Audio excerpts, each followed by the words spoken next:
Good morning, lovelies. Day 18. We've been out playing with the dog and it's a bit windy out there. So anyway, today I'm going to use a size 4 crochet hook and a size 15 crochet hook to show you what I've been up to. Anyway, let's start with the size 4.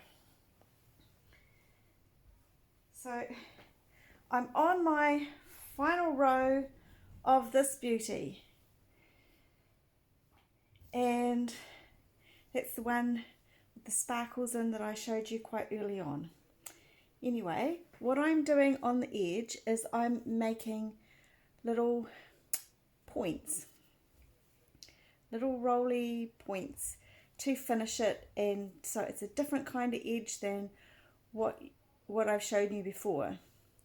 So I'm just going to show you how to do these roly points. See if I can get you in a little closer, maybe not.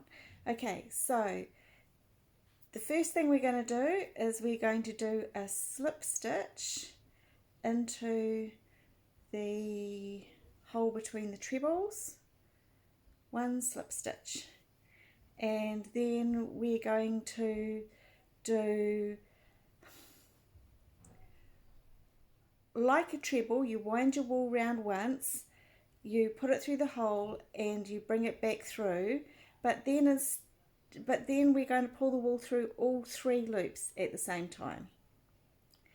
And so the next one, we're going to wind the wool round once, we're going to put it through the hole, and we're going to pull it through the 2 and then the 2, so an ordinary treble.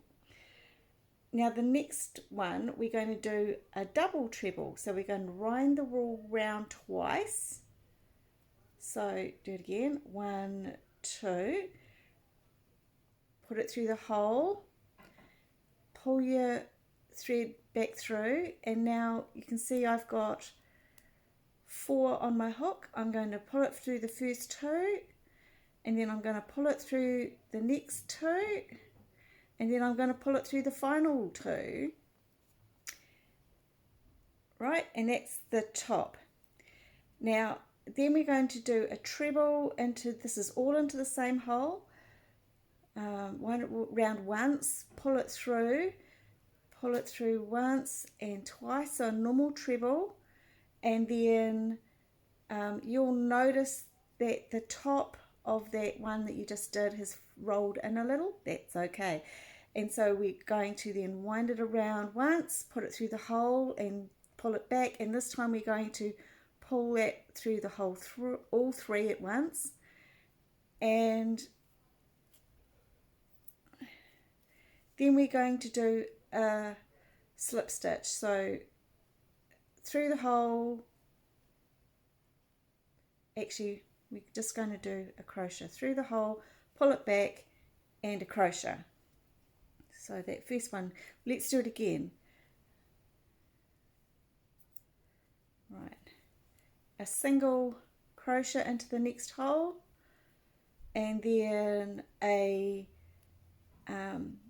half treble, so, and then a full treble round once, 1, 2, and then a double treble round twice through the hole, 1, 2, 3, and then back to our ordinary treble, round the hole, 1, 2, and then our half treble round once through the hole, pull it through the hole all at once, and then our single through the hole, pull it through, right, and then on to the next hole, through the hole, pull it through, round the needle once, pull it all through,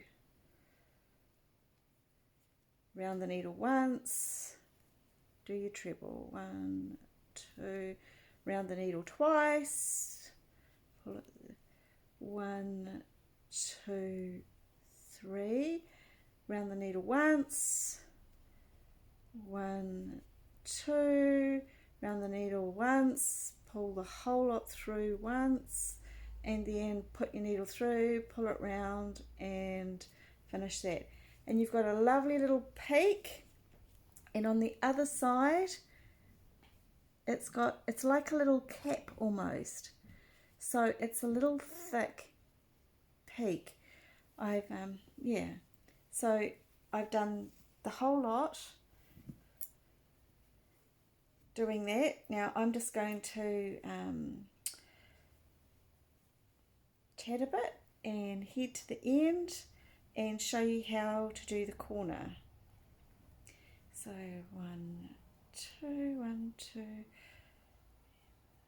1, 2, 3. So these take practice, and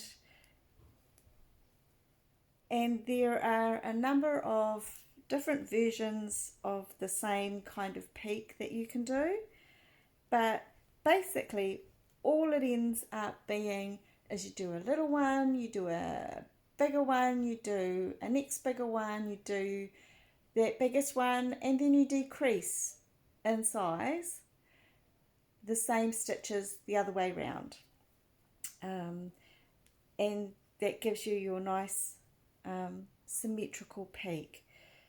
Yeah. Anyway, the visit out to Mum and Dad's went really well, and she says hello to everybody too, and they're doing well. Yeah, it was so lovely to catch up. Yeah. Anyway, yeah,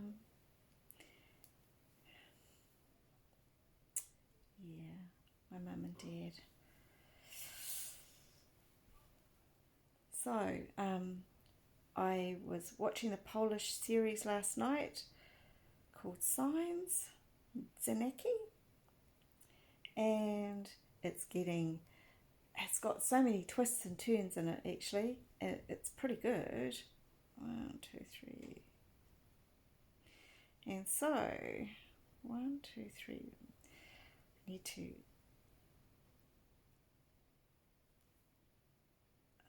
don't be afraid to unpull it and have another run at it. 1, 2, and yeah. Anyway, I think I'm staying up too late watching Netflix because I slept like a log this morning and had real trouble trying to wake up.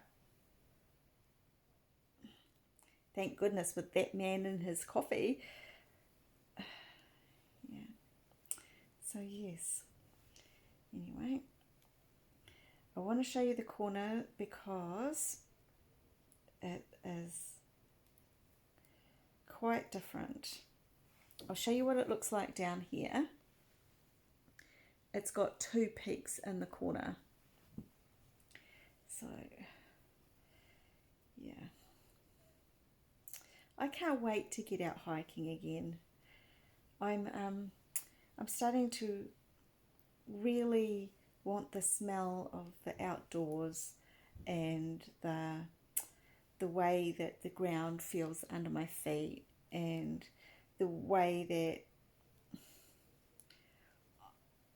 I am my own person, and when the going gets tough, I haul my own ass out of whatever metaphorical mess I found myself in, and I just keep walking. And I've discovered over the time of hiking, whenever I feel like that, it's often because I'm thirsty and I'm hungry and I just need a break and I need to feed my body properly. So after I've done that, it all works really well again, and I can go off on my merry way. But one of the interesting things about my hiking is that I've had a few people say to me that of course I would lose weight because I did all that walking, and it's simply not true, because I didn't start losing weight, even though I walked really long distances, until I started eating what my body needed. Like, I actually had to eat a whole lot more to fuel all that energy I was burning. And I wasn't doing that because I had a little bit of thought in my head that I would just put on weight if I ate the things that my body wanted to eat. So yeah, it turned out to be not true. You've got to really fuel a walk like that. You can't go out there thinking that walking long distances is something that's going to lose you weight, because unless you feed yourself properly, your body just gets stressed and it won't lose weight. So anyway, I can't wait to get out there. My favourite lunch when I get out on the track by myself is pizza sandwiches, which sounds really bad, but it's 2 slices of pizza with a slice of salami and an extra bit of cheese in. Yeah, and it is so good, and it's the only time in my life that I eat it, and I don't just eat it, I devour it because I'm so hungry. And I'll still lose weight eating pizza sandwiches, but I don't normally have pizza sandwiches. But then at the moment in level 3, I think you can get takeaway pizza from someplace, but we haven't bothered yet because it's a bit hair raising trying to get. Okay, so to takeaway places at the moment, there's big queues. So the corner, we're at the corner. So we've got our single as our first stitch, and then our half treble, the treble, pull it all the way through, and then an ordinary treble, 1, 2, and then a double treble, which is winding round twice and pulling through 1, 2, 3, and then an ordinary treble, 1, 2, and then a half treble, round once, pull it through all together, and then a single. Right, and instead of moving on, we are going to stick a second one of these, but we're not going to do another single, we're just going to build on that. So a half treble, an ordinary treble, 1, 2, a double treble, 1, 2, 3, an ordinary treble, 1, 2, a half treble, 1, 2, and just a little single. And that gives us the cutest little corner, like Mickey Mouse ears. And then we head off again. Right, so I'll let you have a go at that, and by the time you see it, it'll be finished. And yeah, anyway, have a good day and enjoy your Sunday. And I know I said I was going to show you what I would show at the market, but I had a late start to the day, and I'll try and get myself together a bit better a bit later in the new week. Have a great day. Ciao.